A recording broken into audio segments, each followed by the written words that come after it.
Disclaimer: the following story explores mature emotional themes, including manipulation, generational trauma, and unresolved grief. It contains no explicit or graphic material, but viewer discretion is advised due to intense emotional content and morally complex situations. All characters depicted are adults.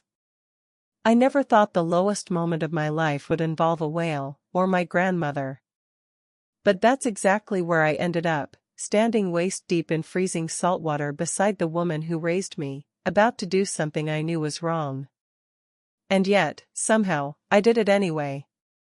People think grandmothers are supposed to be warm, gentle, and full of cinnamon-scented wisdom. Mine was more like a general, stoic, commanding, and impossible to say no to. Grandma Evelyn didn't knit sweaters or bake cookies.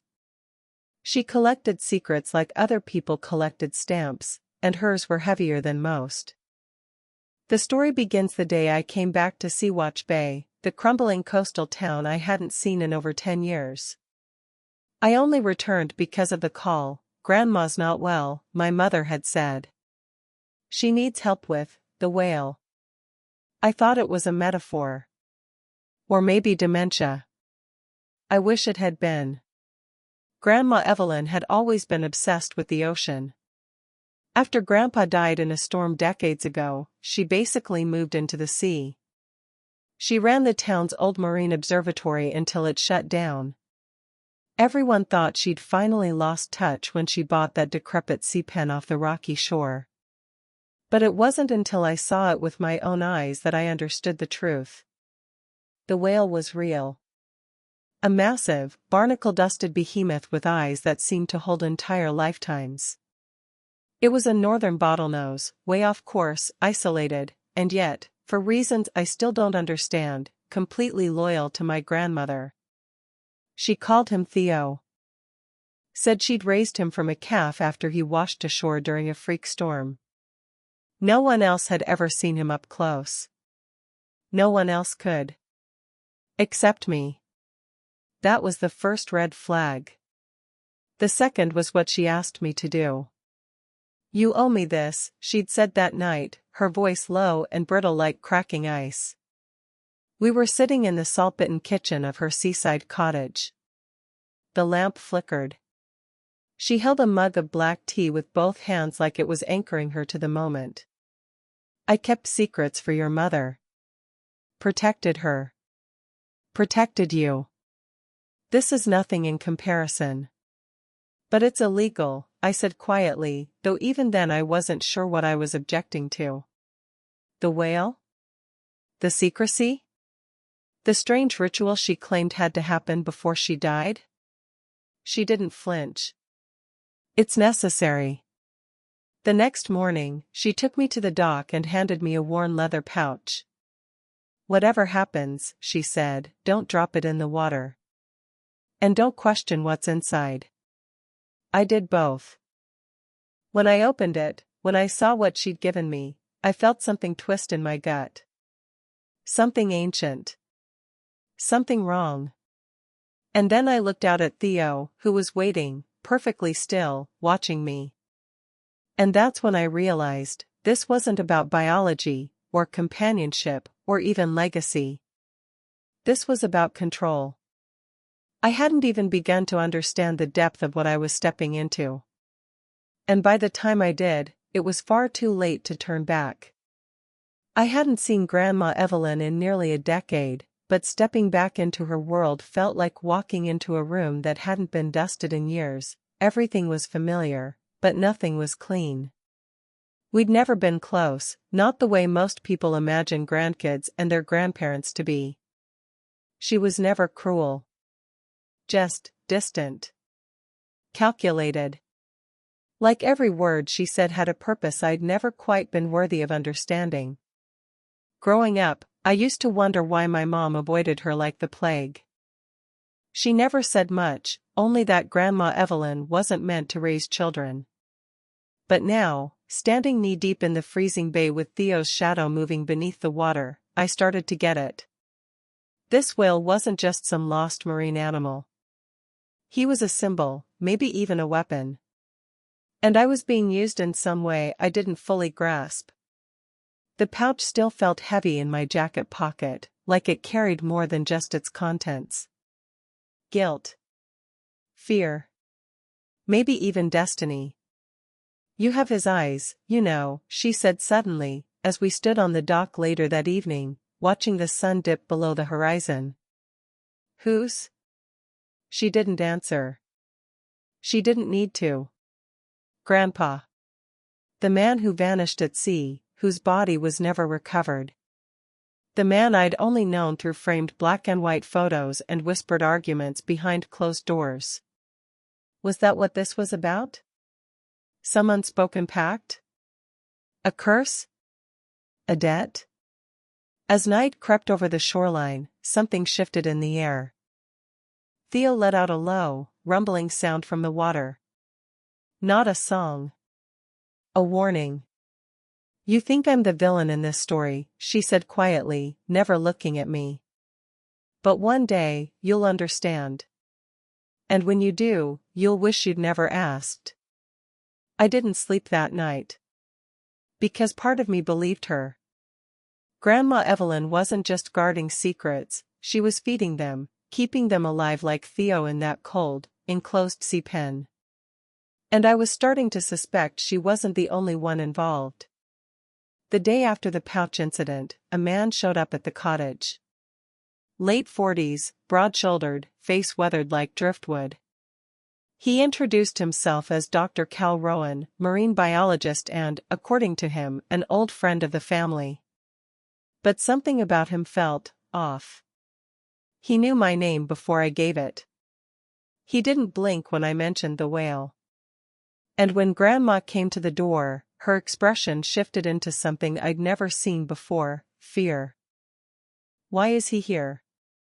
I asked after Cal left, promising to check in again soon. She didn't answer. She just poured tea with shaking hands.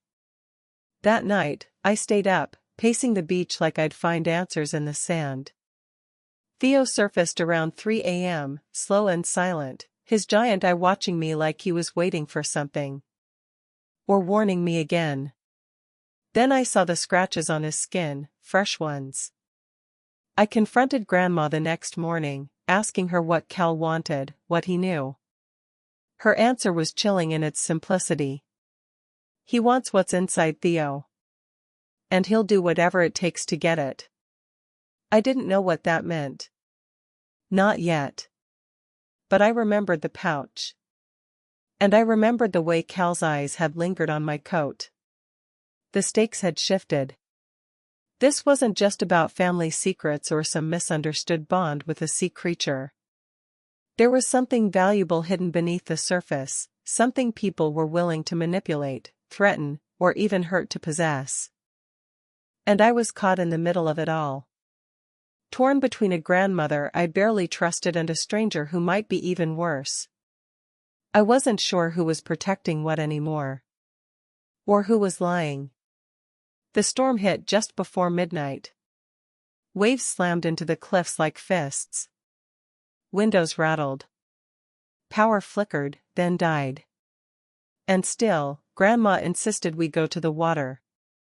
"Theo won't survive without it," she said, clutching the pouch like it was a piece of her own soul. "If Cal finds him first, everything your grandfather died for will be lost." That was the first time she'd spoken of Grandpa as if his death hadn't been an accident. I followed her down the narrow cliffside path, the flashlight beam barely cutting through the rain. My heart pounded like a war drum. I didn't know what I believed anymore, except that something terrible was about to happen. Theo was already there, thrashing in the Titapool, more agitated than I'd ever seen him. The pouch pulsed faintly in the stormlight. I reached for it, but Grandma yanked it back. "You don't understand what's at stake," she shouted over the wind. "That's the problem." I snapped. "No one tells me anything. Not you, not Cal. I'm done being used." Suddenly, we weren't alone. Cal emerged from the shadows near the dock, soaked to the bone but calm as ever. "Hand it over, Evelyn," he said. "Before you get your grandson killed too." Something in Grandma broke then. She clutched the pouch to her chest, sobbing, not in fear, but rage. "You ruined everything," she hissed. "You were never supposed to come back." Theo let out a thunderous cry, loud enough to shake the ground beneath our feet. And then, before I could react, Grandma ran into the water, straight toward the whale, pouch raised high. "Don't!" I screamed, chasing after her. But the current was too strong. Lightning cracked across the sky. The water exploded with motion. And in the chaos, I lost sight of both of them. The storm had passed, but its damage lingered like bruises on the coastline. By morning, the cottage windows were blown out, the dock half submerged, and I still hadn't found Grandma. Search boats combed the water, but no one believed me when I told them she'd run straight into the sea. She was old, they said. Confused. Probably slipped and drowned in the current. But I knew what I'd seen, and I knew Theo had something to do with it. I stood at the edge of the tidal where she'd vanished, the pouch clutched in my hands now, soaked through but intact. I hadn't opened it again. I couldn't. Not until I figured out what it really meant. That's when I noticed it, etched into one of the rocks, almost hidden by moss and spray. A symbol. A spiral enclosed in a ring, like a whirlpool sealed inside a circle. I'd seen it once before, on a locket my mother used to wear, the one she stopped wearing right after we left Sea-Watch Bay. I went back to the cottage and tore the place apart. Behind the old bookshelf, taped to the back of a marine map, I found a thin journal, pages swollen from moisture. Inside were entries written in Grandma Evelyn's precise hand. But they weren't just notes. They were instructions. Not for caring for Theo. Not even for protecting him. For extracting something from him. Subject, Theo. Projected vessel stability confirmed. Genetic integration appears viable. Final phase requires descendant bloodline present during activation. Failure to do so risks total dissociation and host collapse. I froze. Vessel? Descendant bloodline? What the hell had my grandmother done? I flipped through more pages, sketches, marine anatomy overlaid with symbols, chemical breakdowns, notes about transference cycles. There were mentions of Cal Rowan scattered throughout, but not as a colleague. As a partner. Then an enemy. Then something worse. Cal betrayed protocol. He wants the energy for himself. He doesn't understand the cost. I have to keep the vessel stable until the rightful bloodline is ready. Rightful bloodline. Me. Suddenly, everything snapped into place, the pouch, the secrecy, the way Theo watched me like he was waiting. Grandma hadn't chosen me because she missed me or needed help. She'd chosen me because she believed I was the key to activating something inside the whale. And Cal? He was never just an old friend. He was after the same thing, but for reasons I still didn't understand. That night, he came back. I found him already inside the cottage, calmly making tea like he belonged there. "You look like your grandfather," he said without turning around. He was the first to touch Theo after the breach. Paid the price for it, too. "What do you want from me?" I asked, voice tight. "I want you to stop fighting it. This thing inside Theo, it's not just energy. It's memory. Legacy. It's everything your grandmother tried to preserve." I backed away. "And you want to steal it?" He smiled. "No. I want to use it." He stepped closer. "You still think this is about a whale?" Evelyn didn't save Theo out of love. She engineered him. Designed him to carry a piece of something ancient, Something your family has been trying to protect for generations. I don't care, I said. Whatever it is, it ends now. Cal's eyes flickered with amusement. You really think you have a choice? That's when the ground shook again. Theo was back, right outside the bay, closer than he'd ever dared come before.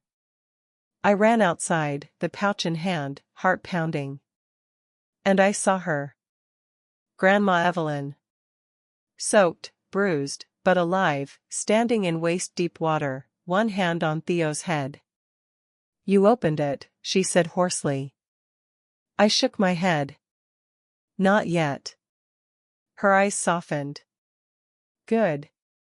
Because once you do, there's no turning back. Behind me, Cal raised something, small, black, humming low in his hand. A device.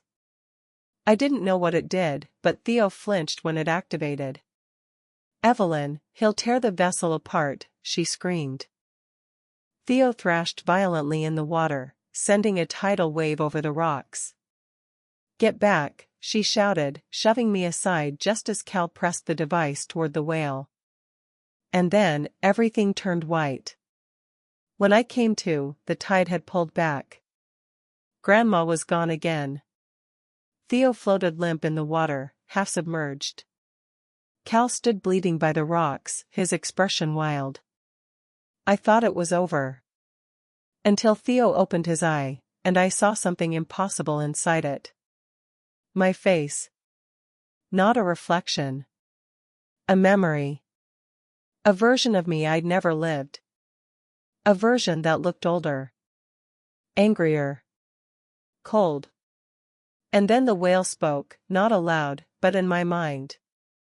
Clear. Direct. You have done this before. You chose wrong. You must not fail again. I stumbled back, gasping. The pouch buzzed in my hand, the leather cracking open on its own. Light spilled out, swirling upward like steam from another world. Cal lunged for it. But this time, I didn't run. The moment the light from the pouch reached Theo's skin, everything stopped. Waves froze mid-crash. Wind silenced. Even Cal, still bleeding and clutching the device, stood frozen, eyes wide, locked on the impossible unfolding before him. The light wasn't just energy. It was memory. Generations of it.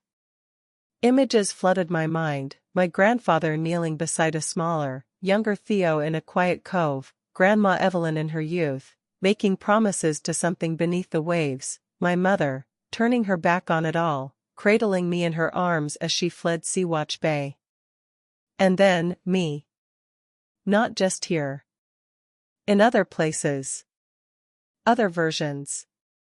Always standing at this moment. Always holding the pouch. Always failing. But this time, I chose differently. I stepped toward Theo, hand open, light spilling from my fingers into the air like threads of truth. He let out a low, resonant sound, not pain, not fear. Relief. Cal lunged again, desperation cracking across his face. But Theo shifted, lifting his massive tail, and with a single sweep, flung him backward into the rocks. He didn't get up. The light pulled inward, into Theo. Then, his body shimmered like moonlight through fog. And then he changed. Not physically. Not really. But the presence, the essence, of Theo expanded beyond flesh and water. Something ancient and human and whale all at once. You ended the cycle, a voice whispered in my head. Grandma's voice. And then she appeared beside me. Not as she was, but young. Peaceful. Smiling through tears. I'm sorry, she said. I reached for her hand, but she was already fading. The water stilled. Theo disappeared beneath it. And I stood alone on the shore, heart racing, holding the pouch, now empty. But somehow, I knew. It wasn't over. Standing on the quiet shore after Theo vanished beneath the waves, I felt a mix of relief and loss I never expected. Grandma Evelyn's final message echoed in my heart, her apology, her hope that I'd break the cycle she couldn't. The pouch was empty, but it held something far greater, a legacy of love, sacrifice, and responsibility. For years, my family guarded secrets, not just about the whale but about the power and pain that came with protecting something beyond understanding. I realized then that the real challenge wasn't in holding on to that secret, but in learning when to let go. Cal's defeat was a harsh reminder of greed's cost, but it also showed me how dangerous obsession could blind even the closest to the truth. Theo's spirit wasn't just a mystery to be solved or a resource to be claimed. He was a symbol of nature's delicate balance, and the deep bonds that tie us all, human and creature alike. As the sun rose, painting the sky with soft gold, I made a promise to protect those bonds, to share this story honestly, and to honor the sacrifices of those who came before me. The past might have shaped us, but it didn't have to define us. Thank you for following this journey. Did you enjoy the story? What kind of stories would you like to hear next? Drop your thoughts and ideas in the comments, your voice matters.